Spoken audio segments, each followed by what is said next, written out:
हाँ जी बच्चों, अभी तक एलिमेंट्री मैथ्स में हमने पढ़ा था कोऑर्डिनेट ज्योमेट्री। बात समझाई? जिसमें आपने क्या क्या सीखा था। कोऑर्डिनेट ज्योमेट्री में आपने सीखा था कि 2D स्ट्रक्चर होता है, 3D स्ट्रक्चर होता है। तो 3 डायमेंशनल स्ट्रक्चर जैसे स्फीयर हो गया, सिलेंडर हो गया, ये सारे 3D स्ट्रक्चर बोले जाते हैं। 2D मतलब जैसे एक पेज है, पेज पे जिसपे आप लिखते हो वो एक कैसा है, प्लेनर स्ट्रक्चर। मतलब 2 डायमेंशनल मतलब एक्स एक्सिस और वाई एक्सिस की जिसमें बात होती है। क्लियर है? तो आपने एक्स एक्सिस को और वाई एक्सिस को समझा था कि जहां पर दोनों मीट करते हैं उसको ओरिजिन बोलते हैं। एक्स को एब्सेसा और वाई को ऑर्डिनेट बोला जाता था। और किसी भी कोऑर्डिनेट को डिनोट करने का तरीका था एक्स कॉमा वाई। और उस हिसाब से हम लोग सारे देखते थे कि जो एक्सिस थी वो 4 इक्वल पार्ट में एक दूसरे को डिवाइड करते थे, जिसको हम लोग बोलते थे क्वाड्रेंट। और 4 तरीके के क्वाड्रेंट बनते थे, फर्स्ट, सेकंड, थर्ड और फोर्थ। फर्स्ट क्वाड्रेंट में क्या होता था? फर्स्ट क्वाड्रेंट में आपका एक्स और वाई दोनों पॉजिटिव, सेकंड क्वाड्रेंट में x negative y positive, third में दोनों नेगेटिव, और फोर्थ क्वाड्रेंट में एक्स पॉजिटिव और वाई नेगेटिव। ये आपने सीखा हुआ था कि ये एक्स एक्सिस, ये वाई एक्सिस, ये ओरिजिन आपका 0,0 और यहां पर बोलते थे इसको फर्स्ट क्वाड्रेंट, इसको सेकंड, इसको थर्ड, इसको फोर्थ। कोऑर्डिनेट को डिनोट कैसे किया जाता था? एक्स कॉमा वाई से। यहां पर एक्स और वाई दोनों पॉजिटिव, यहां पर एक्स नेगेटिव वाई पॉजिटिव, और यहां पर minus x comma minus y, और ये हो गया एक्स कॉमा माइनस वाई। ये बात आपने सीख लिया था। बात समझाई? तो ये देखो मैथ्स में भी आपके कोऑर्डिनेट ज्योमेट्री के क्लास 9th के मैथ्स में भी है, 10th के मैथ्स में भी है, फिजिक्स में भी इसका यूज आता है। यूज कहां? मैंने बताया था कि रेफरेंस तय करना और पोजीशन सेट करना, और पोजीशन एक पोजीशन से दूसरे पोजीशन में चेंज आना। बात समझाई? तभी तो डिस्प्लेसमेंट, वेलोसिटी और ये सारी बातें आप पढ़ पाओगे। तो जब तक कोऑर्डिनेट ज्योमेट्री का आपको नॉलेज नहीं होगा, आप पोजीशन सेट करना और रेफरेंस सेट कर पाने में थोड़ी प्रॉब्लम आपको आ सकती है। ठीक, तो ये बेसिक मैथ्स है, ये आपको आनी चाहिए, चाहे 9th का बच्चा हो चाहे 10th के बच्चा हो। क्लियर है? तो ये आपको मैं मान के चल रहा हूं कि कोऑर्डिनेट की जो आपको लास्ट वीडियो बनाई थी वो आपको समझ में आ गई होगी अच्छे से। अब हम लोग बात करते हैं, देखो अब एलिमेंट्री मैथ्स में हमको जरूरत पड़ती है ट्रिग्नोमेट्री की। वैसे तो देखोगे तो 9th के सिलेबस में ट्रिग्नोमेट्री है नहीं, लेकिन ऐसा नहीं है कि उसका यूज नहीं है। आप जब फिजिक्स में वर्क एनर्जी पावर जब चैप्टर पढ़ोगे तो वहां देखोगे कि यार आपसे बोला जाता है कि एक ब्लॉक है जिस पर F का फोर्स लगाया गया है ना, और उसमें डिस्प्लेसमेंट कितनी हो गई? x unit. x unit displacement हुई F के फोर्स लगाने पर, तो बोला जाता है वर्क डन का तुमको सीधे वहां फॉर्मूला क्या बताया जाता है? Work done is equal to force into displacement. हाँ कि ना? वहां पर फॉर्मूला यही बता दिया जाता है कि work done is equal to क्या होता है? Force into displacement. लेकिन फोर्स कौन सा फोर्स होगा? अगर आप इसमें मान लो ये 10 न्यूटन का फोर्स लगाया था आपने और डिस्प्लेसमेंट हुई 2 मीटर की, तो आप वर्क डन को क्या बोलोगे? आप जिस फॉर्मूले के हिसाब से 10 इंटू 2 मतलब 20 जूल का वर्क डन। तो ये गलत हो जाएगा। गलत होने का कारण क्या है? असल में आप अगर चीजों को ध्यान से देखो तो हम यहां पर अगर इस चीज को देखें कि अगर कोई ब्लॉक है, ये एक ब्लॉक है और इस ब्लॉक पर 10 न्यूटन का फोर्स लगा। बात समझाई? कुछ एंगल थीटा पर, यहां पर भी कुछ एंगल थीटा था, तो थीटा एंगल पर कुछ फोर्स लगा, तो सारा का सारा फोर्स इसको खींचने में ही नहीं जा रहा। अगर सारा फोर्स खींचने में जाता, अगर यही क्वेश्चन इस तरीके से होता कि F का फोर्स लगा हॉरिजॉन्टल और ब्लॉक हॉरिजॉन्टल में ही 2 यूनिट गया। बात समझ आ रही कि नहीं? हॉरिजॉन्टल मतलब ऐसे डायरेक्टली F का फोर्स लगाया और उसी डायरेक्शन में ही डिस्प्लेसमेंट हुई जिस डायरेक्शन में फोर्स लगाया गया, तब तो आप वर्क डन को बोलते कि F लगाया था 10 न्यूटन और 2 मीटर का डिस्प्लेसमेंट हुआ, तो 10 इंटू 2 20 जूल का वर्क डन। ये सही था, लेकिन ये गलत हो गया। अब इसके पीछे तुम्हारे दिमाग में आएगा कि गलत क्यों हुआ? तो मेन कारण क्या है उसके गलत होने का?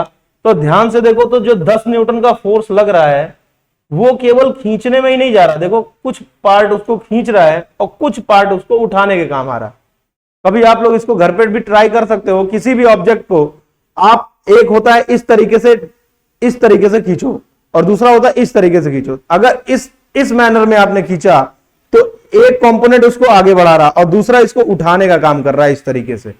बात समझाई? मैंने कुछ एंगल पर इस पे फोर्स लगाया तो देखो ये मार्कर आगे भी आ रहा है और ऊपर भी जा रहा है, मतलब सारा का सारा जो 10 न्यूटन था वो केवल खींचने में तो गया नहीं।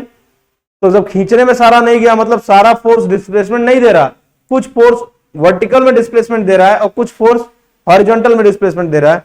तो जो हॉरिजॉन्टल में डिस्प्लेसमेंट आ रहा है उसके लिए अगर वर्क डन निकालूं तो ये ब्लॉक यहां पहुंचा हुआ है, तो वो किसकी वजह से पहुंचा है? तो वो इस फोर्स की वजह से पहुंचा है। और ये फोर्स कौन होता है? tan cos theta. अभी यही सीखना है कि tan cos थीटा ये कैसे हो गया। 10 न्यूटन का फोर्स लगाया थीटा एंगल पर, तो जो ऑब्जेक्ट को डिस्प्लेस किया वो फोर्स 10 न्यूटन ना होकर tan cos थीटा न्यूटन है, और अब इसकी डिस्प्लेसमेंट 2 मीटर हुई, तो आप वर्क डन बोलोगे tan cos थीटा इंटू 2, और ये सही होगा और ये गलत था। बात समझ आई? तो देख रहे हो किसका कि बेसिक एप्लीकेशन किस तरीके से यूज हो रहा है कि आप 10 न्यूटन का फोर्स लगा रहे हो, लेकिन अगर एंगल चेंज करोगे तो वर्क डन चेंज होगा। सबसे ज्यादा वर्क डन कब मिलेगा? जब डिस्प्लेसमेंट और फोर्स दोनों एक ही डायरेक्शन में हो जाए। जैसे आप कार को धक्का दे रहे हो और कार की डायरेक्शन में ही अगर फोर्स लगाओगे जिसमें डिस्प्लेसमेंट हो, सीधे अगर लगा रहे हो तो डिस्प्लेसमेंट और फोर्स की डायरेक्शन एक ही होगी, तो ज्यादा से ज्यादा कार आगे जाएगी, और ज्यादा कार आगे जाएगी तो ज्यादा वर्क डन, आपका वर्क डन ज्यादा होगा। लेकिन अगर आप फोर्स सोचो कि आप थोड़ा सा टिल्ट होके फोर्स लगाओ, जैसे कार के साइड से आप फोर्स लगा रहे हो कि इस हिस्से में कार ऐसे जानी है और आप फोर्स ऐसे लगा रहे हो, तो कुछ हिस्सा फोर्स हुआ जैसे ये हाथ का आगे लगाने में जाएगा और इसको इधर धकेलने में जाएगा, तो इसकी वजह से नेट वर्क डन कम हो जाएगा आपका, क्योंकि फोर्स का जो कंपोनेंट है वो एक ही कंपोनेंट काम आएगा वर्क डन के लिए, दूसरा कंपोनेंट बेकार हो रहा है आपका। बात समझ में आ रही है? तो इस वजह से ट्रिग्नोमेट्री का बेसिक हमको आना बहुत जरूरी है, क्योंकि अगर वो नहीं आएगा तो आप क्वेश्चन नहीं कर पाओगे, अच्छे क्वेश्चन तो नहीं कर पाओगे। बेसिक वैसे जो एनसीईआरटी के जो आपके सिलेबस में छोटे मोटे क्वेश्चन है उसको कर लोगे। तो इस वजह से आपको ट्रिग्नोमेट्री बताई जा रही है, तो उसको थोड़ा ध्यान से पढ़ लिया जाए, तो आप ये सारी चीजें समझ गए कि कैसे उसका एप्लीकेशन हमको यूज करना है। अब सबसे पहले तो एंगल के बारे में ही पढ़ लें यार, कि ये जो एंगल थीटा बन रहा है ये एंगल क्या होता है, क्योंकि आपका देखो लाइन एंड एंगल मैथ्स में भी एक चैप्टर है। तो एंगल अगर बात करें तो एंगल क्या है? दो रेज किसी एक कॉमन पॉइंट पर जो मिलते हैं, दो रेज का एक कॉमन पॉइंट होता है, इन कॉमन पॉइंट से ये जो एक फ्री स्पेस बनता है, बात समझ आई? तो इनका जो ये फ्री स्पेस है उसको हम लोग क्या बोलते हैं? एंगल। बात समझ आई? दो रेज का एक जो कॉमन पॉइंट होता है उसको वर्टेक्स बोलते हैं, और वो दोनों मिलाकर दोनों रेज का फ्री स्पेस यहां पर हमको क्या देता है? एक एंगल। बात समझ आई? एंगल को मेजर करने के दो तरीके हैं, एक तो डिग्री और एक है रेडियन। बात समझ आई? एंगल को मेजर करने के दो तरीके, डिग्री और रेडियन। तो हम लोग जो मेनली जो पढ़ेंगे अभी डिग्री के बारे में बात करते हैं। वैसे तो दो सिस्टम बनाए जाते हैं, जैसे MKS, CGS, FPS ऐसे सिस्टम आपने पढ़े होंगे फिजिक्स में, उसी तरीके से एंगल को भी मेजर करने के दो हैं, एक डिग्री है और एक ग्रेड है। डिग्री में क्या होता है? एक राइट एंगल मतलब बोला जाता है 90 डिग्री। बात समझाई? और एक डिग्री मतलब होता है 60 मिनट, 60 मिनट, और एक मिनट मतलब होता है 60 सेकेंड। बात समझाई? और यही हमारे काम की है, इसी के बारे में ज्यादा पढ़ना है आपको। ग्रेड वाला सिस्टम बहुत पुराना है, उसका यूज बहुत कम है, बस वैसे बता दे रहा हूं कि एक राइट एंगल को अगर ग्रेड में लिखेंगे तो बोलते हैं 100 ग्रेड, और एक ग्रेड में कितना मिनट, तो वो बोला जाता है 100 मिनट। एक ग्रेड में कितने मिनट, तो बोला जाता है 100 मिनट, और एक मिनट में वहां पर बोला जाता है 100 सेकेंड। तो इसी वजह से ये ज्यादा पॉपुलर हो नहीं पाया, लेकिन इसको भी थोड़ा बहुत याद रखा जाएगा कि ग्रेड में सिस्टम 100 में चलता है, और यहां पर ये 1 राइट एंगल मतलब 90 डिग्री चलता है। ठीक, तो ये दो सिस्टम एंगल को मेजर करने के हो गए, उसमें भी एंगल को दो तरीके से मेजर किया जाता है। एंगल को मेजर करने के दो तरीके हैं आपके, एक तो डिग्री और एक रेडियन। बात समझाई? तो एक मान लो ये कोई पॉइंट है, पॉइंट नहीं मान लो कि ये आपका सेंटर है और इस तरीके से आपने एक सर्कल बनाया, क्लियर? तो उसकी वजह से ये कुछ एंगल थीटा होगा, क्योंकि दो रेज एक दूसरे को आपस में एक कॉमन पॉइंट पे मिल रही है, तो ये एंगल थीटा। और ये जो हिस्सा मिल रहा है ना आपको, इसको हम लोग बोलते हैं आर्क। क्या बोलते हैं इसको? इस पार्ट को हम लोग बोलते हैं आर्क, और ये होता है आपका रेडियस, क्लियर? और इसको बोलते हैं एंगल। तो इसमें रिलेशन क्या बनता है आपका? बनता है angle is equal to arc upon radius. Angle is equal to arc upon radius. Angle को डिनोट करते हैं थीटा से, आर्क मतलब कुछ भी ले सकते हैं, आर्क लेंथ, और रेडियस मान लो आर हो गई आपकी, तो आर्क इज इक्वल टू क्या होगा? R theta. बात समझ में आ रही है आपको? Angle is equal, arc is equal to r theta. ठीक, अब ये जो थीटा है इसको मेजर करने के दो तरीके हैं। एक तो होगा डिग्री में, तो आपको पता है उनमें रिलेशन क्या होता है, किसी एक पॉइंट पर 360 डिग्री का एंगल बनता है, जिसको हम बोलते हैं 2 pi radian. 2 pi radian, clear है? तो एक डिग्री मतलब कितने रेडियन? तो 2 pi upon 360 degree, sorry 360 degree नहीं, 360 रेडियन। 1 डिग्री मतलब 2 पाई अपॉन 360, अरे 360 डिग्री मतलब 2 पाई रेडियन, तो 1 डिग्री मतलब 2 पाई अपॉन 360 रेडियन। तो इसको ऐसे भी तो बोल सकते हैं, पाई अपॉन 180 रेडियन, हाँ कि ना? 1 डिग्री में कितने रेडियन? तो पाई अपॉन 180 रेडियन। कोई दिक्कत? तो अब आपसे पूछा जाए कि बताओ 30 डिग्री में कितने रेडियन, तो 30 से मल्टीप्लाई कर दो। पाई बाई 180 तो 1 डिग्री का होता ही था, इसमें 30 से मल्टीप्लाई किया तो इसमें भी 30 से मल्टीप्लाई कर देंगे, तो कितना हो जाएगा? Pi by 6 radian. तो 30 डिग्री को अगर रेडियन में कन्वर्ट करना हो तो आप उसको क्या बोलोगे? Pi by 6 radian. इसी तरीके से अगर मैं बोलूं 60 डिग्री में कितने रेडियन, तो आप लिखोगे पाई बाई 180 इंटू 60, मतलब पाई बाई 3 रेडियन।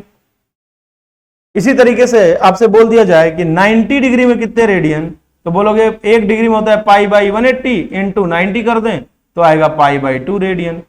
तो मुझे लगता है कि आपको ये बात समझ में आ गई कि आर्क, रेडियस और लेंथ, एंगल में क्या रिलेशन है? Angle is equal to arc upon radius. बात समझाई?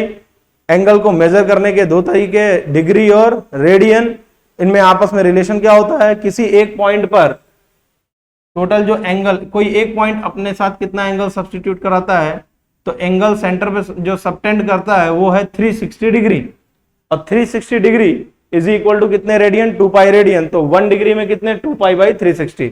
तो 1 डिग्री और रेडियन में रिलेशन आपने बना लिया, तो अब कितनी भी डिग्री रहो, 30 लिखो, 60 लिखो, 45 लिखो, 90 लिखो, जो भी लिखो आप उसको रेडियन में कन्वर्ट कर सकते हो। बात समझाई? तो ये तो बात हो गई एंगल पर। अच्छा, तो एंगल मुझे लगता है आपको समझ में आ गया होगा।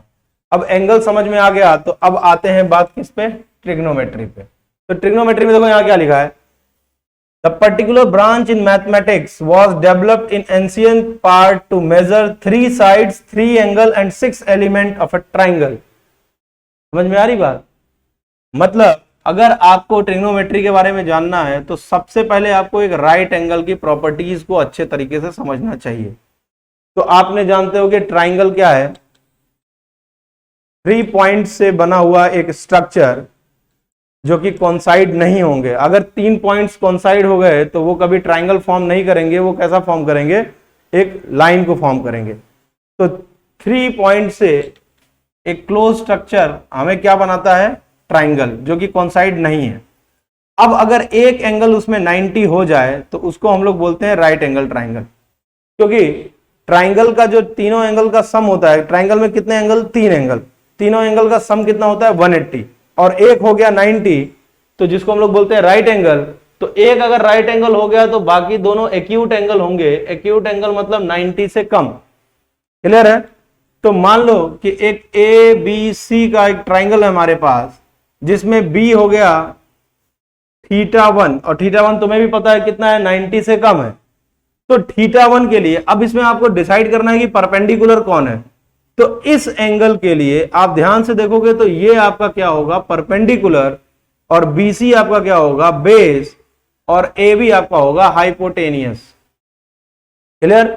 तो एक राइट एंगल ट्राइंगल, यहां पर ध्यान से देखो, एक राइट एंगल ट्राइंगल में थीटा डिसाइड करता है कि कौन बेस है, कौन परपेंडिकुलर है, और हाइपोटेनियस फिक्स रहेगा। सबसे लंबी साइड को हमेशा क्या बोला जाता है, हाइपोटेनियस।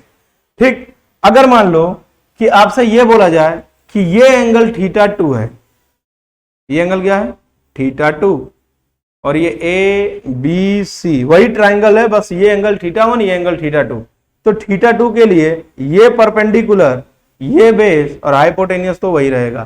तो मुझे लगता है आप चीजें समझ में आ रही होंगी कि एंगल के हिसाब से जो एंगल के सामने वाली साइड होगी वो परपेंडिकुलर, और उसके साथ वाली उसको क्या बोलेंगे, बेस। बात समझ में आ रही है? और इसमें आप पाइथागोरस ने आपने पढ़ रखा होगा कि हाइपोटेनियस का square is equal to perpendicular का स्क्वायर प्लस बेस का स्क्वायर। तो हाइपोटेनियस इज इक्वल टू कितना हो जाएगा, √p² प्लस b²। बात समझाई?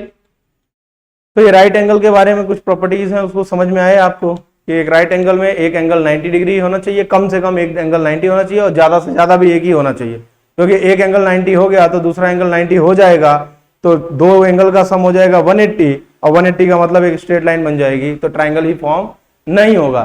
तो राइट एंगल की प्रॉपर्टी क्या है कि एक एंगल राइट एंगल होना चाहिए, और बाकी रिमेनिंग एंगल कैसे होने चाहिए, एक्यूट।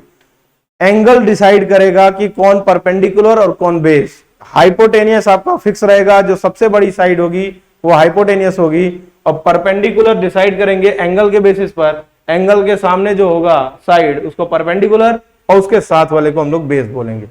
ठीक, अब हम लोग पढ़ते हैं कि इन्हीं साइड्स के रेशियो हमें देते हैं, इन्हीं साइड के रेशियो होंगे भाई, परपेंडिकुलर और बेस का कुछ रेशियो आएगा, हाइपोटेनियस और परपेंडिकुलर का कुछ रेशियो आएगा। तो तीन ही तो अननोन है। कौन कौन अननोन है आपके पास, परपेंडिकुलर, बेस, हाइपोटेनियस। एक राइट एंगल के लिए ये जब एंगल थीटा हो तो एक बार इसका रिलेशन, एक बार इसका रिलेशन 2, एक बार इसका रिलेशन 3, एक बार इसका रिलेशन 4, एक बार इसका, एक बार इसका, ऐसे दो हो गए ना। तो एक B/H, H/B, 2 P/H, H/P, 2 इसके, तो 4 हो गए, P/B 5 और B/P 6। तो 6 रेशियो पढ़ते हैं। इन्हीं रेशियो को ट्रिग्नोमेट्री में हम लोग ट्रिग्नोमेट्रिक रेशियो बोला जाता है। देखो पहला आपका जो हेडिंग है वो क्या है, ट्रिग्नोमेट्रिक रेशियो एंड आइडेंटिटी। तो राइट एंगल ट्राइंगल के जो साइड्स के रेशियो हैं वो हमें क्या देते हैं, ट्रिग्नोमेट्रिक रेशियो। बात समझ में आ रही होगी हमें लगता है। तो यहां पर ध्यान से देखो, तो एक राइट एंगल है, एक राइट एंगल ट्राइंगल है इस तरीके से, और ये एंगल आपका थीटा है। तो ये हो गया हाइपोटेनियस, और ये हो गया आपका बेस, और ये हो गया आपका परपेंडिकुलर। बात समझ में आई? तो इसमें 6 रेशियोज मिलते हैं आपको। एक मिलता है साइन थीटा। साइन थीटा होता है आपका परपेंडिकुलर अपॉन बेस। एक होता है आपका कॉस थीटा। कॉस थीटा आपका होता है बेस अपॉन, अरे गलती हो गई भाई, एक मिनट, चलो होता रहता है। साइन थीटा मतलब परपेंडिकुलर अपॉन हाइपोटेनियस। परपेंडिकुलर और हाइपोटेनियस का रेशियो हमको क्या देगा, साइन थीटा। कॉस थीटा मतलब base upon hypotenuse, base upon hypotenuse. इसके बाद आप पढ़ते हो टैन थीटा। टैन थीटा क्या होता है, परपेंडिकुलर अपॉन बेस, तो परपेंडिकुलर अपॉन बेस। तो ये 3 रेशियो मिले, इन्हीं के रेसिप्रोकल बोले जाते हैं। साइन का उल्टा जो बोला जाता है उसको बोलते हैं हम लोग कॉसेक। क्या बोलते हैं, cosec. Cosec theta. Cosec theta मतलब क्या हो जाएगा तब, H/P। कॉस थीटा का उल्टा क्या होगा, सेक थीटा, और वो हो जाएगा H/B। और टैन थीटा, तो इसका जो रेसिप्रोकल होता है उसको बोलते हैं कॉट थीटा, और वो हो जाएगा B/P। बात समझाई? तो यहां से आपको एक रिलेशन क्या मिला, रिलेशन ये मिला कि sine theta is equal to 1 upon cosec theta. बात समझाई? या बोल सकते हैं कॉसेक थीटा मतलब 1 अपॉन साइन थीटा। इसी तरीके से कॉस थीटा क्या होगा आपका 1 अपॉन सेक थीटा, और tan थीटा मतलब 1 अपॉन कॉट थीटा। क्लियर है? तो sine theta is equal to 1 upon cosec theta, cos theta मतलब 1 अपॉन सेक थीटा, और tan थीटा मतलब 1 अपॉन कॉट थीटा।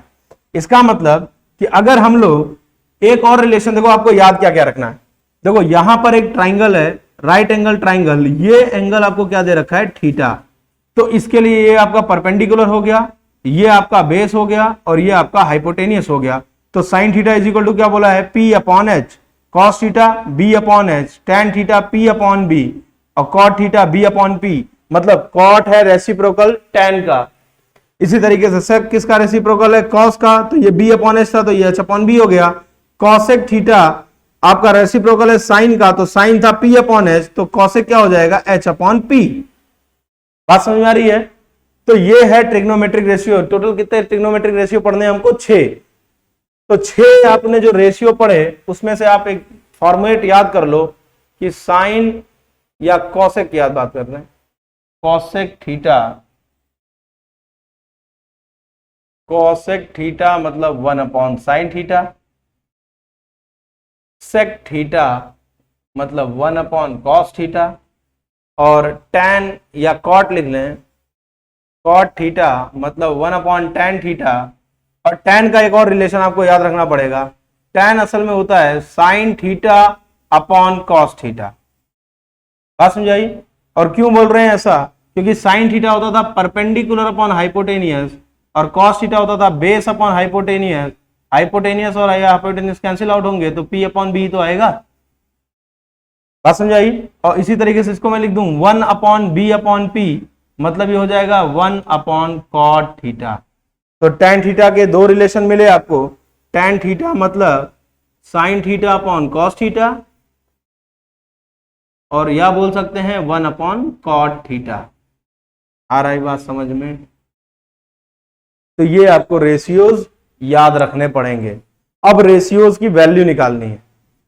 अब वो वैल्यू किस तरीके से चेंज होंगी, आपने क्या पढ़ा कि एक राइट एंगल ट्राइंगल है, इस राइट एंगल ट्राइंगल का ये एंगल थीटा है, ये हो गया परपेंडिकुलर, ये हो गया बेस, और ये हो गया हाइपोटेनियस, और ये राइट एंगल। अब एक बात सुनो, ये थीटा 90 से बड़ा तो हो नहीं सकता, इसकी वैल्यू 90 से कम ही होगी। अब 90 से कम होगी तो हो सकता है 1 डिग्री हो सकता है 2 डिग्री हो।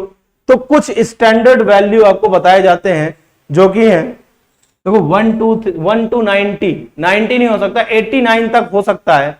अगर ये 89 हुआ तो ये 1 डिग्री हो जाएगा। तो 0 नहीं, 0 से बड़ा और 90 से छोटा ये एंगल होना चाहिए। बात समझाई?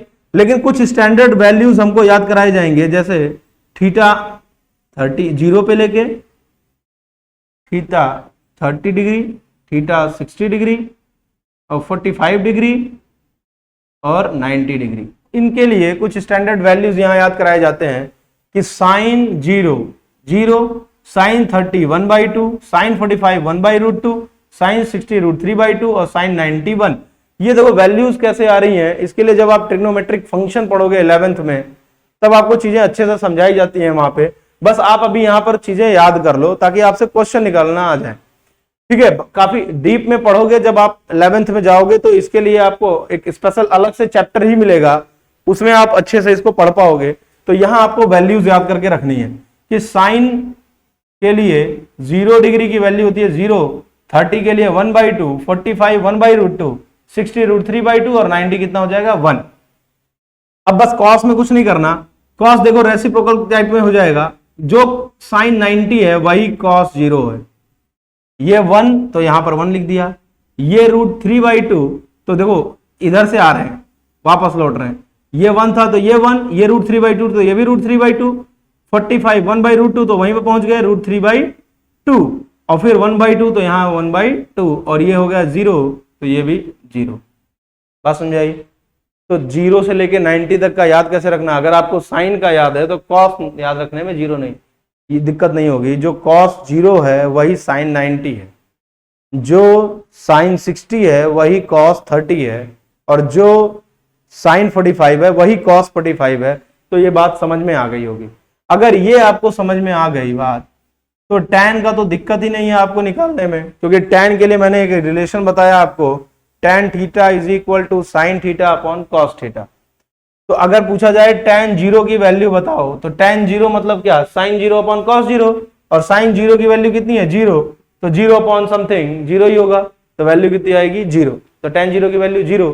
इसी तरीके से tan 30 की वैल्यू निकालोगे तो आप लिखोगे साइन 30 अपॉन कॉस 30, और साइन 30 कितना, साइन 30 कितना 1/2, और cos 30 कितना √3/2, तो 2 से 2 कैंसिल होगा, तो 1/√3 आंसर बनेगा। तो इसलिए tan 30 की वैल्यू 1/√3। इसी तरीके से 45 का 1/√2 अपॉन 1/√2, 1/√2 अपॉन 1/√2 कैंसिल हो जाएगा। इसी तरीके से 60 में करोगे तो √3/2 अपॉन 1/2, मतलब 2 से 2 कैंसिल होगा, तो √3 आएगा आंसर। तो ये रहा आंसर आपका। और जब आपसे पूछा जाए tan 90, तो tan 90 अगर पूछा जाएगा तो आप क्या लिखोगे 1/0, और किसी भी नंबर में अगर 0 से डिवाइड कर दें तो नॉट डिफाइंड होता है, मतलब उसको इन्फिनिटी कहते हैं, इनफाइनाइट, फाइनाइट नहीं नंबर है वो। क्लियर है। तो जब आपने साइन कॉस tan याद रख लिया, तो कॉट में तो कुछ करना ही नहीं है, रेसिप्रोकल कर दो। कॉट थीटा क्या होता है 1/tan थीटा, तो कॉट 0 मतलब 1/tan 0, और 1/tan 0 का मतलब 0, तो 1/0 मतलब इंफिनिटी।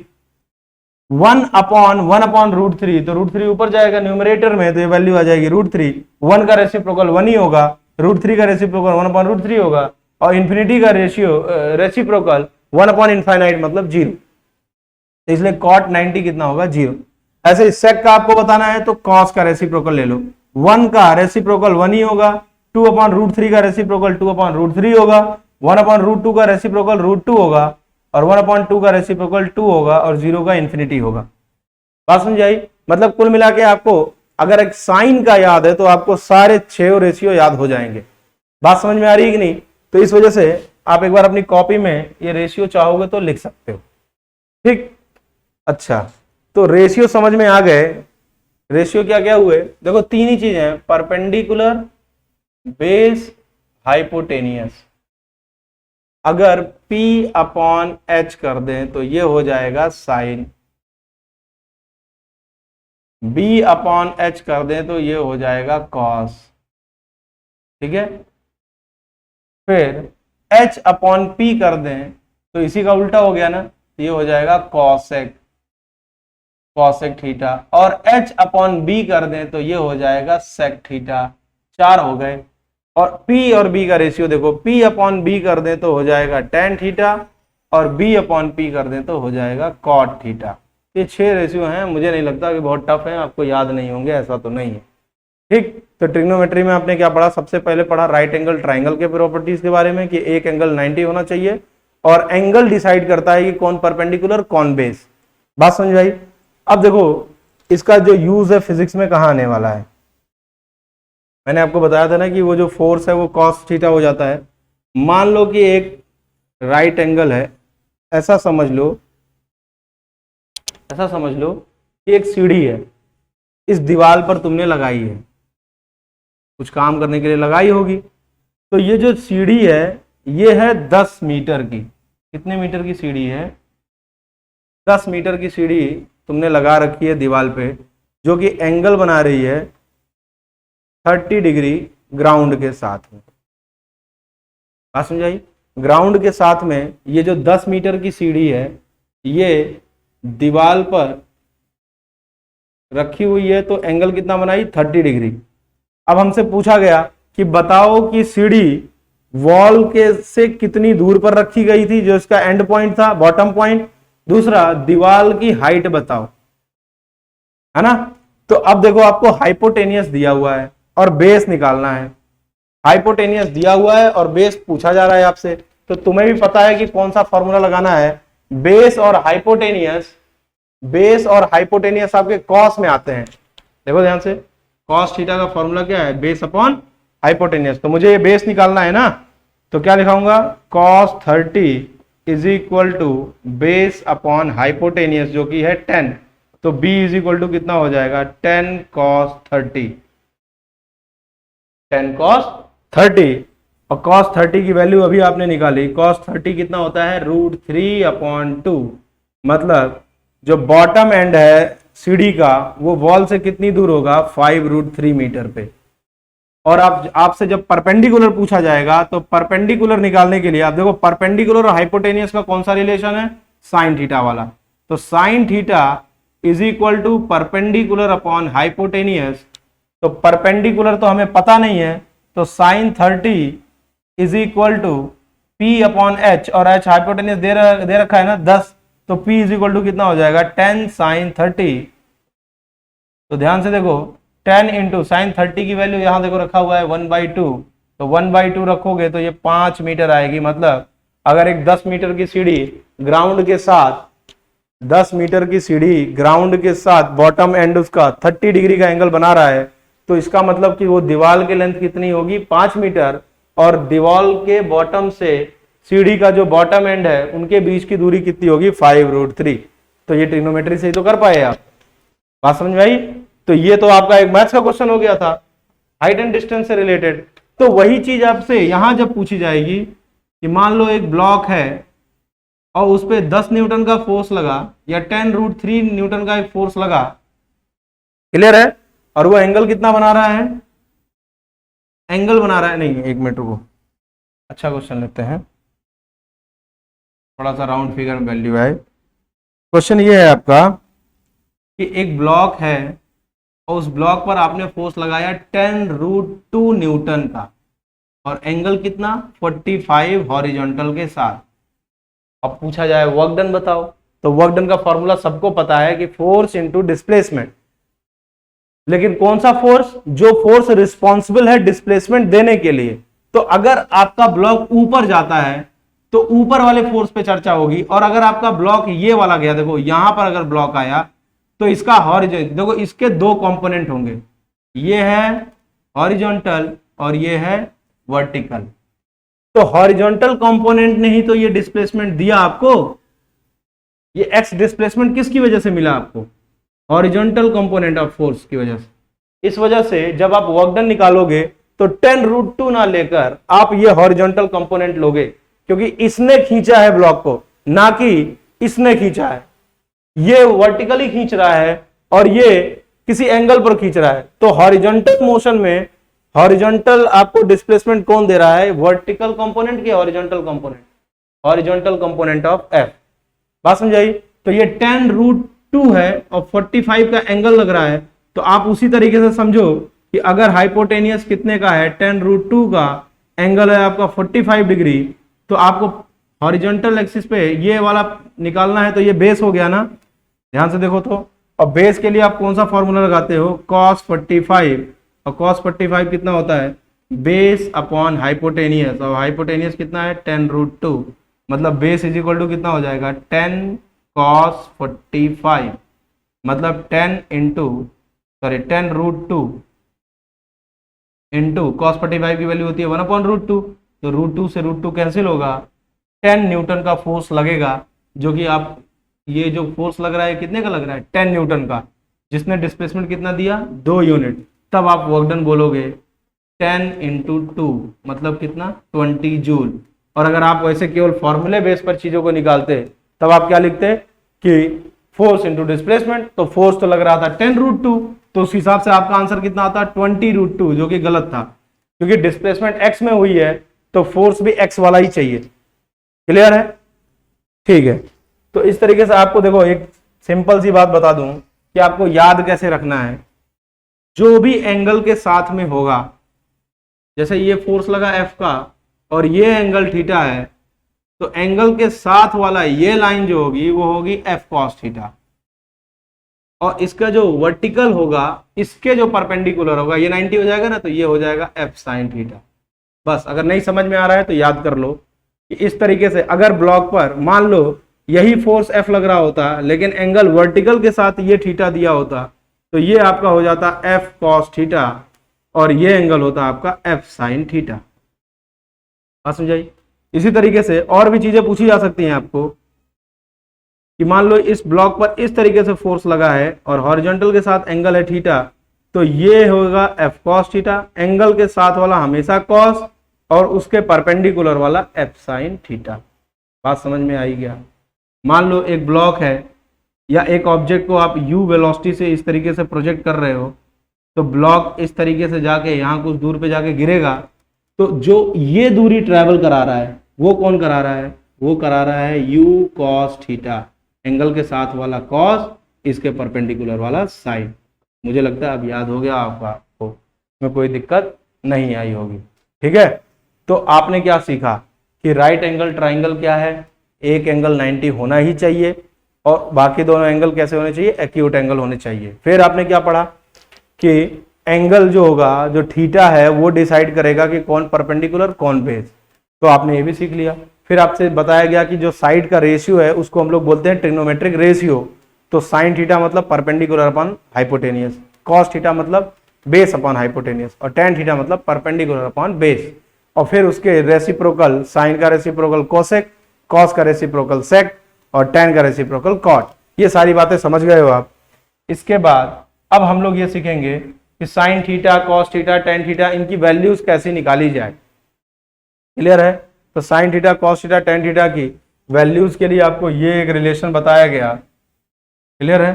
तो ये भी आप वैल्यूज याद कर लोगे। इसके अलावा ये आपके फॉर्मूले हैं। अब मैं इसको समझाना चाह रहा हूं लेकिन मुझे नहीं लग रहा आप ये समझ पाओगे 9th के लेवल पर, लेकिन जो बच्चे अच्छे हैं वो एक बार जरूर मेहनत कर सकते हैं इस पे। बाकी मैं सबसे ये एक्सपेक्ट नहीं कर रहा हूं कि सबको ये चीज़ समझ में आएगी अभी 9th में, लेकिन कुछ बच्चे हैं जो अच्छे हैं, उनको मुझे पता है कि वो कर ले जाएंगे। आपको जब बताया गया था कोऑर्डिनेट एक्सिस के बारे में, तो वहां पर मैंने बताया था एक वाई एक्सिस होती है, एक एक्स एक्सिस होती है, और ये एक्सिस 4 इक्वल पार्ट में डिवाइड करते हैं जिसको हम लोग बोलते हैं क्वाड्रेंट। सबको याद होगा। क्वाड्रेंट में जो फर्स्ट क्वाड्रेंट होता है उसमें जो 6 रेशियो है ना, 6 के 6 रेशियो पॉजिटिव होते हैं। मतलब साइन, कॉस, टेन, और साइन पॉजिटिव तो कॉसेक भी पॉजिटिव, कॉस पॉजिटिव तो सेक पॉजिटिव, टेन पॉजिटिव तो कॉट पॉजिटिव। मतलब फर्स्ट क्वाड्रेंट में आपके 6 रेशियोज पॉजिटिव होते हैं। सेकेंड क्वाड्रेंट में आपका साइन और कॉसेक पॉजिटिव होगा, बाकी सब नेगेटिव होंगे। थर्ड क्वाड्रेंट में टेन और कॉट आपके पॉजिटिव होते हैं। किस क्वाड्रेंट में? थर्ड क्वाड्रेंट में टेन कॉट पॉजिटिव और बाकी सब नेगेटिव। फोर्थ में कॉस और सेक पॉजिटिव, बाकी सब नेगेटिव। मतलब 4 क्वाड्रेंट में पहला क्वाड्रेंट ऐसा है जिसमें साइन, कॉस, टेन, कॉट, सेक, कोसेक सबकी वैल्यू पॉजिटिव। सेकंड में साइन और कोसेक पॉजिटिव, बाकी सब नेगेटिव। थर्ड में टेन और कॉट पॉजिटिव, और फोर्थ में सेक और कॉस पॉजिटिव, बाकी सब नेगेटिव। क्लियर है? अब इसका यूज कैसे होता है? तो देखो, पहले बात तो एंगल को मेजर कैसे किया जाता है, उसका एक रेफरेंस तय किया जाता है। एंगल को हमेशा एंटी क्लॉकवाइज सेंस में पॉजिटिव एक्स के साथ मेजर करते हैं। बात समझ आई? मतलब मान लो तुम यहां पर पहुंचे हो या कोई रे है इस तरीके से, तो इसने कितना एंगल बनाया, तो पॉजिटिव एक्स के साथ ये एंगल होगा प्लस थीटा। बात समझ आई? जबकि अगर रे इस तरीके से होती, तो अगर आप इस तरीके के सेंस में क्लॉकवाइज सेंस में एंगल को मेजर करोगे तो उसको हम लोग बोलेंगे नेगेटिव एंगल।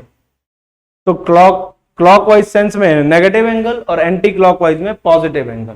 बात समझ आई? तो हर बार जो एंगल को मेजर करेंगे उसको पॉजिटिव एक्स के साथ किधर, एंटी क्लॉकवाइज सेंस में पॉजिटिव लेंगे, और अगर क्लॉकवाइज सेंस है तो नेगेटिव लेंगे। तो होता क्या है, जैसे अब बताओ 720 डिग्री पॉसिबल है?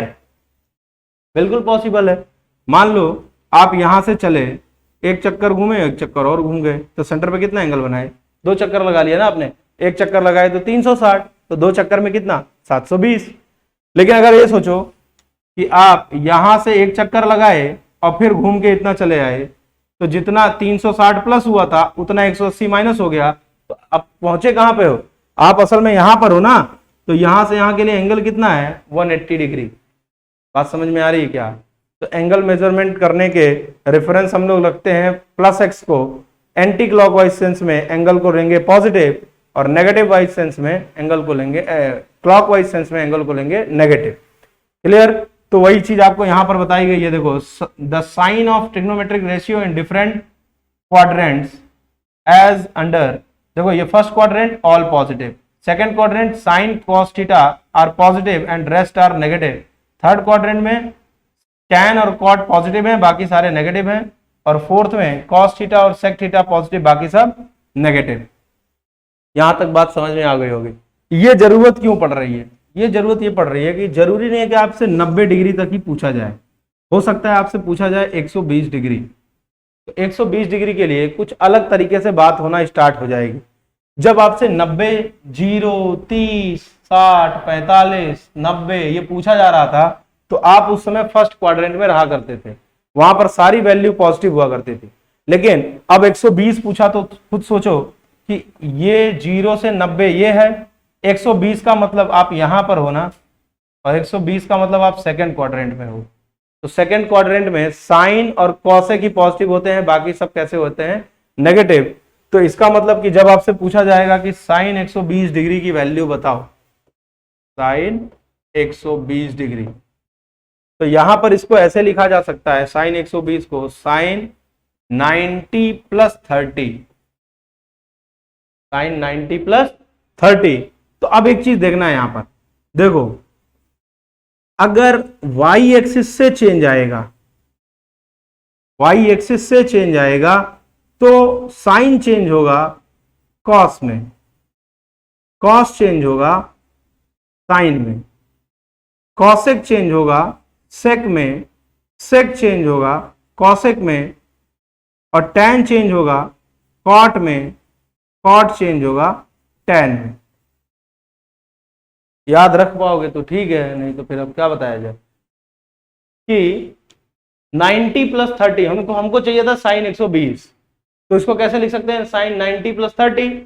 अब देखो रेफरेंस अगर इस पर आके गिरेगा y एक्सिस पर, तो देखो 90 तो ये हो गया, अब 90 से प्लस 30 या माइनस 30 ये हो सकता है ना, तो ये रेफरेंस एक्सिस है तो चेंज आएगा।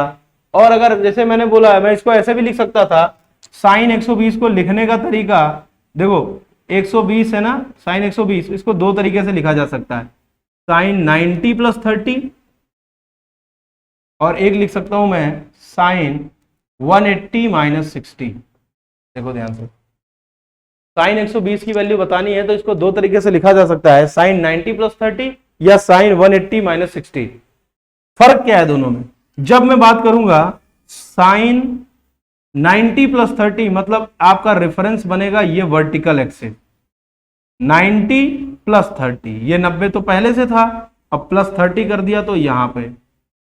और अगर मैं बोलूं 180 माइनस 60, मतलब रेफरेंस एक्सिस आपका एक्स हो जाएगा, 180 माइनस 60। देखो ध्यान से, 180 माइनस 60 ये भी 120, 90 प्लस 30 ये भी 120। तो फर्क क्या है? जब इससे कोई चेंज लोगे, इसका रेफरेंस लोगे, तो साइन साइन में ही रहेगा, कॉस कॉस में ही रहेगा, टैन टैन में ही रहेगा। लेकिन जब वर्टिकल एक्सिस के साथ रेफरेंस लोगे तो साइन चेंज होगा कॉस में, कॉस चेंज होगा साइन में, टैन चेंज होगा कॉट में, और कॉट चेंज होगा टैन में, सेक चेंज होगा कोसेक, और कोसेक चेंज होगा सेक। तो यह आपको याद रखना चाहिए, ये मैंने लिख दिया है यहां पर, चाहो तो आप चीजों को याद रख सकते हो, sine cos, cos sine, cosec sec, sec cosec, tan cot, cot tan. Clear है? लेकिन ये कब आएगा? जब आपकी जो रेफरेंस एक्सिस कौन हो? Vertical axis. क्लियर? अच्छा, अब वहां पे आओ, 90 प्लस 30, तो सबसे पहले ये बताओ कि ये साइन है ना, आगे क्या लिखा है? साइन, साइन, और क्वाड्रेंट कौन सा है? चाहे 90 प्लस 30 ले लो या 180 माइनस 60 ले लो, है तो 120 ही, और 120 किस में होता है? सेकंड क्वाड्रेंट में। तो सेकंड क्वाड्रेंट में आपका साइन कैसा होता है? पॉजिटिव, तो प्लस तो पहले लग जाएगा, प्लस पहले लग जाएगा। रीजन क्या है कि साइन 90 प्लस 30 है, तो क्वाड्रेंट तो 120 के लिए क्वाड्रेंट तो सेकंड ही यूज करोगे, और सेकंड क्वाड्रेंट में साइन पॉजिटिव होता है तो प्लस लगा दिया पहले।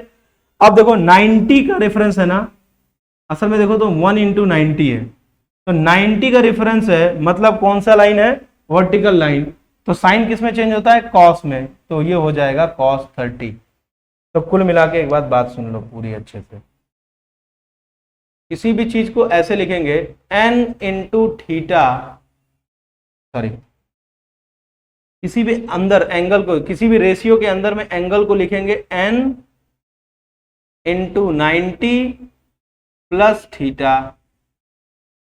अगर n ऑड नंबर हुआ, ऑड नंबर मतलब 1, 3, 5, 7 इस तरीके से, n मतलब समझ रहे हो, अगर 90 होता तो 1 इंटू 90 लिखते, ये हो गया 2 इंटू 90 और ये हो गया 3 इंटू 90, तो फिर वर्टिकल एक्सिस पे आए, मतलब 3 इंटू 90 मतलब 270।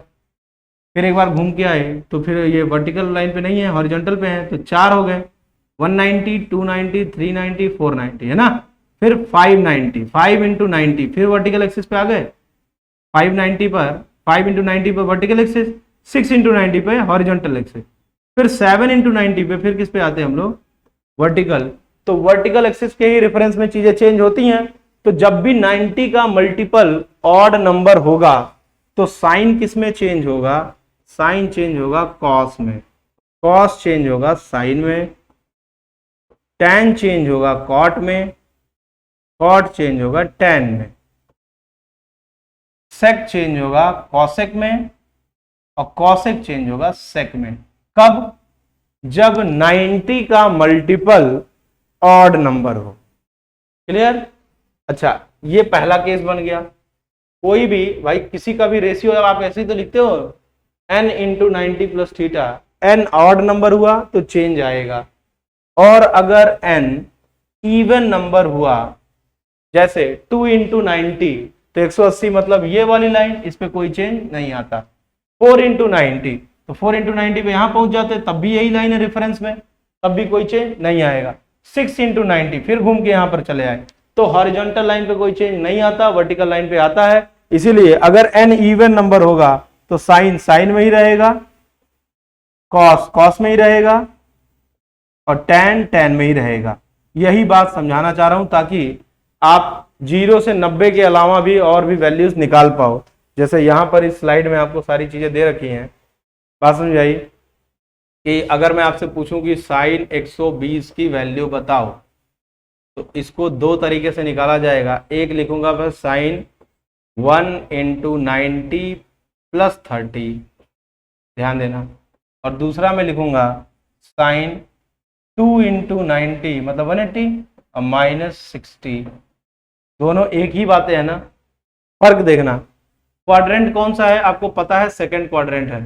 साइन 120 कहाँ लाई करेगा, सेकंड क्वाड्रेंट में। तो सेकंड क्वाड्रेंट में साइन कैसा होता है, पॉजिटिव, तो पहले तो प्लस लगा देंगे इसमें भी और इसमें भी, क्योंकि साइन होता है तो प्लस होगा। अब देखो यहां पर 90 का मल्टीपल ऑड है ना, तो ऑड होगा तो साइन किस में चेंज हो जाएगा, कॉस में, और कॉस थीटा मतलब 30। यहां पर साइन का जो 90 का मल्टीपल है वो कैसा, इवन है, इसलिए साइन चेंज नहीं होगा, साइन साइन में ही रहेगा, और ये हो जाएगा साइन 60।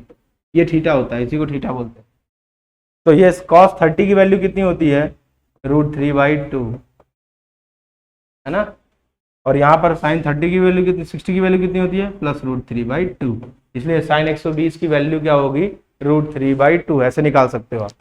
ऐसे ही आपसे पूछूं मैं cos 120 का, तो cos 120 में दो बात तरीके से लिख सकते हो, cos 1 इंटू 90 प्लस 30, और ऐसे लिख सकते हो cos 2 इंटू 90 माइनस 60। अब देखो सेकंड क्वाड्रेंट में होगा, 120 डिग्री कहाँ होगा, सेकंड क्वाड्रेंट में। सेकंड क्वाड्रेंट में cos नेगेटिव ना, तो यहाँ भी माइनस लगा दो, इसमें भी माइनस लगा दो, दोनों का आंसर सेम आएगा। मतलब ये समझ जाओ कि सेकंड क्वाड्रेंट में cos नेगेटिव होता है, तो पहले मैंने माइनस लगा दिया। अब देखो ध्यान से, 90 का मल्टीपल ऑड है ना, और अगर ऑड मल्टीपल है तो cos चेंज किस में होता है, साइन में। ये हो जाएगा माइनस साइन थीटा मतलब 30, और ये हो जाएगा cos, इसमें चेंज नहीं आएगा, ये cos ही रहेगा, ये cos 60 बन जाएगा। साइन 30 की वैल्यू आपको पता है 1/2 होती है, तो माइनस 1/2 आंसर आएगा किसका, cos 120 का। और यहाँ पर भी देखो cos 60 की वैल्यू भी 1/2 होती थी, इसलिए cos 120 डिग्री की वैल्यू कितनी होती है, -1/2। तो मुझे लगता है ये सारी चीजें आपको समझ में आई होंगी, तो इसलिए याद रखने के लिए आप चीजों को समझ लो कि cos 90 plus theta, 90 plus theta क्या हो जाएगा, सेकेंड क्वाड्रेंट, cos नेगेटिव होगा और 90 का मल्टीपल ऑड नंबर 1 है तो ये हो जाएगा sin थीटा। आपसे बोला जाएगा cos 90 माइनस थीटा, तो ध्यान से देखो तो ये है फर्स्ट क्वाड्रेंट, ये कौन सा क्वाड्रेंट है, ये है सेकंड, और ये कौन सा क्वाड्रेंट है, फर्स्ट। क्योंकि 90 माइनस थीटा है ना, 90 में से थोड़ा सा एंगल कम कर दोगे, एक भी डिग्री कम कर दोगे तो तुम फर्स्ट क्वाड्रेंट में पहुंच जाओगे। फर्स्ट क्वाड्रेंट में सब पॉजिटिव होते हैं इसलिए यहाँ प्लस लग जाएगा, और मल्टीपल देखो 90 का 1 है अभी भी, इसलिए चेंज होगा, कॉस चेंज होगा साइन। इसी तरीके से आपसे बोला जाए साइन 90 प्लस थीटा, तो सेकंड क्वाड्रेंट है ना, 90 प्लस थीटा, सेकंड क्वाड्रेंट में साइन पॉजिटिव होता है तो प्लस, मतलब एंगल देख के आप ये पता कर लोगे कि प्लस लगेगा कि नहीं। एंगल देखो, अगर सेकंड क्वाड्रेंट है तो साइन पॉजिटिव, अगर फोर्थ क्वाड्रेंट होता, मान लो एंगल होता 300, तो 300 किस क्वाड्रेंट में जाता, फोर्थ क्वाड्रेंट में। फोर्थ क्वाड्रेंट में कौन पॉजिटिव होता है, कॉस, तो साइन तो नेगेटिव होगा ना उसमें। तो इस तरीके से हम लोग करेंगे कि साइन 90 प्लस थीटा, आप गए सेकंड क्वाड्रेंट में, सेकंड में साइन पॉजिटिव होता है तो प्लस लगा दिया, 90 का मल्टीपल 1 है तो 1 है तो चेंज होगा, और साइन किस में चेंज होगा, कॉस, और ये बाद में कौन एंगल है, थीटा, कॉस थीटा। इसी तरीके से साइन 90 माइनस थीटा, तो कौन सा क्वाड्रेंट, फर्स्ट क्वाड्रेंट, फर्स्ट में तो सारे पॉजिटिव होते हैं तो प्लस लगेगा ही, और 90 माइनस थीटा मतलब 1 इंटू 90 है, ऑड मल्टीपल है 90 का तो चेंज आएगा, और चेंज होगा साइन किसमें, कॉस में, तो ये कॉस थीटा। मुझे लगता है सारी बातें समझ में आ गई। इसी तरीके से साइन माइनस थीटा, अब एक बात बताओ, ये आपका क्वाड्रेंट एक्सिस था, ये है जीरो एक्सिस लाइन, यहां 0 है, ये 90 है, ये 180 है, ये 270 है, 360, तो देखो 0 से इधर आए तो ये तो नेगेटिव है ना, ये जीरो लाइन है, देखो ध्यान से, ये लाइन जीरो लाइन है, रेफरेंस लाइन, इससे ऊपर आते हैं तो बोलते हैं प्लस थीटा, तो इसके नीचे जाएंगे तो इसको क्या बोलेंगे, माइनस थीटा। अभी बताया था एंगल मेजर करना, तो साइन माइनस थीटा, अब बताओ कौन सा, 90 का मल्टीपल तो 0 है, 0 है तो कोई चेंज तो आएगा नहीं, लेकिन फोर्थ क्वाड्रेंट है ना, फोर्थ क्वाड्रेंट में साइन कैसा होता है, नेगेटिव, इसलिए यहां पर देखो साइन माइनस थीटा मतलब माइनस साइन थीटा, जबकि cos minus theta, fourth quadrant में कॉस पॉजिटिव होता है इसलिए cos minus theta cos theta, clear. इसी तरीके से साइन 90 माइनस थीटा, π/2 मतलब 90 डिग्री, तो साइन 90 माइनस थीटा मतलब फर्स्ट क्वाड्रेंट, तो साइन कैसा होगा उसमें, पॉजिटिव, क्योंकि फर्स्ट क्वाड्रेंट में तो सारे पॉजिटिव, तो साइन π/2 माइनस थीटा मतलब प्लस लग जाएगा, और ये है साइन, और 90 का मल्टीपल 1 है इसलिए साइन चेंज हो जाएगा कॉस में। तो ये आपको याद रखना है और चीजों को समझ लेना है, एक बार जो नहीं आएगा अलग से डिस्कस कर लेंगे।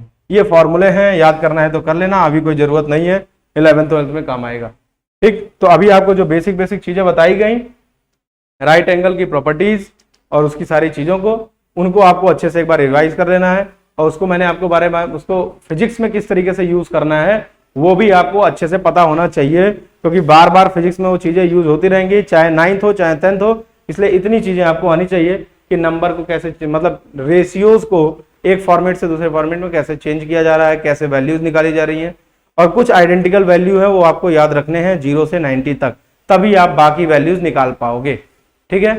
चलो फिर अपनी आप तैयारी करो, और इसके बाद नेक्स्ट वीडियोस हम लोग देखते हैं एलिमेंट्री मैथ्स में किसका पढ़ना है। Okay, all the